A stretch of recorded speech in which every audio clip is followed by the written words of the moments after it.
I think we're all familiar with the powerful Haka that was performed in the New Zealand Parliament recently. I believe it's time to visit how did democracy even start in the West and the dependency that we have as Western nations on Indigenous peoples for learning how to practice democracy in the first place. Now, in 1988, the United States Congress passed Resolution 331, which acknowledges the contribution of Native Americans to the formation of the Constitution and to the form of democracy that we know of in the US. So, why did they say that? Well, back when the founding fathers of the US Constitution and the form of government that we took were consulting and trying to figure out how do we unite these 13 colonies that all have their own armies, they had their own flags, their own currency. It was a very challenging situation. They had different values. How do we unite as one nation? And Benjamin Franklin, Thomas Jefferson, John Adams, and a number of others, they all spent a lot of time with Native Americans, particularly the Haudenosaunee Confederacy, or the Iroquois Confederacy, Six Nations of indigenous nationalities that had united and formed one government for six different nations. And they managed to do it with incredible unity, but still acknowledging their differences. And so Benjamin Franklin and others were invited into the longhouses or the House of Ancestors, or, basically just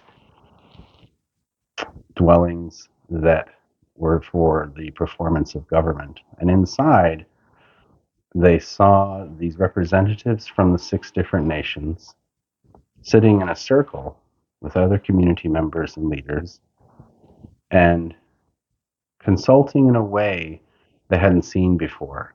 And they were able to consult and come to decisions that they agreed on. And these six nations were able to operate as one united entity. Now, they also received advice. So there's like famous stories of having it demonstrated to them.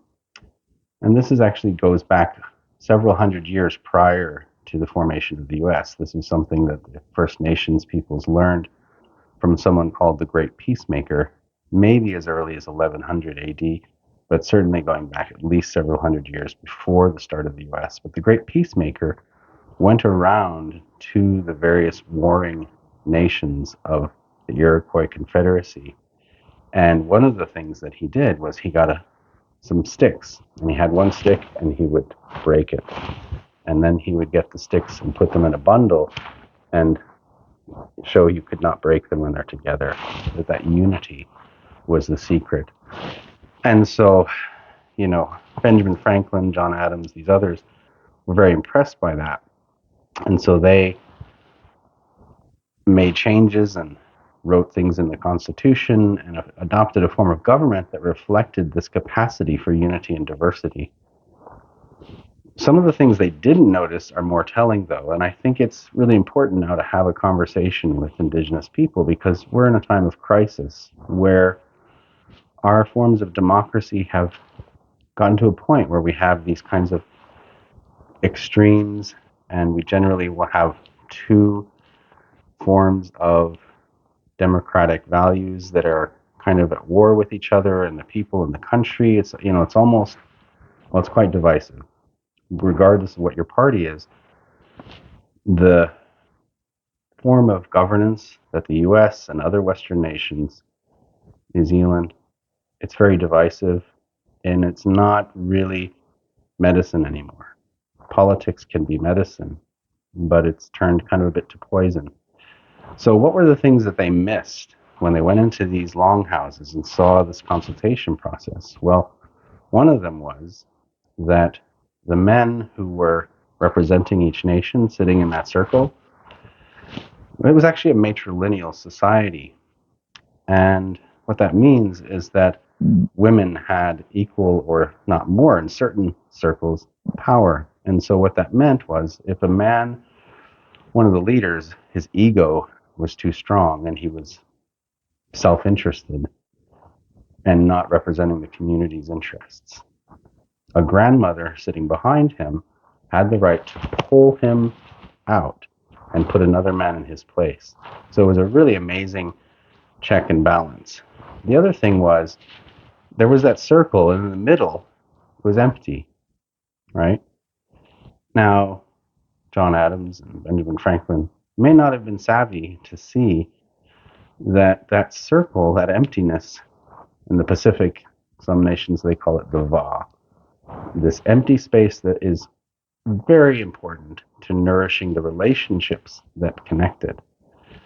And it's like the space where the ancestors guide us. So you make space for the ancestors to guide you in your consultation process. And you have prayers at the beginning, the passing of the peace pipe that they all saw. I mean, they ended up commercializing the tobacco and not getting that point either. But you want to ask the ancestors to guide you. It's basically a third house of representatives that's invisible, the invisible house of representatives. So, you combine some of those things, and the focus of the balancing of power with the male and the female, the spiritual dimension, and the importance of the power of love, that all relationships are the relationships are the most important thing. And when you remove that spiritual part, right, it becomes kind of like a corpse, right? It doesn't actually have a spirit. And it becomes about the love of power rather than the power of love. So I really think it's time to invite our Indigenous brothers and sisters around the world to teach us again, what does it mean to have good governance that includes some of these aspects, that keep those balances, that include the spiritual dimension, and that are about service to all people, not to specific individual interests.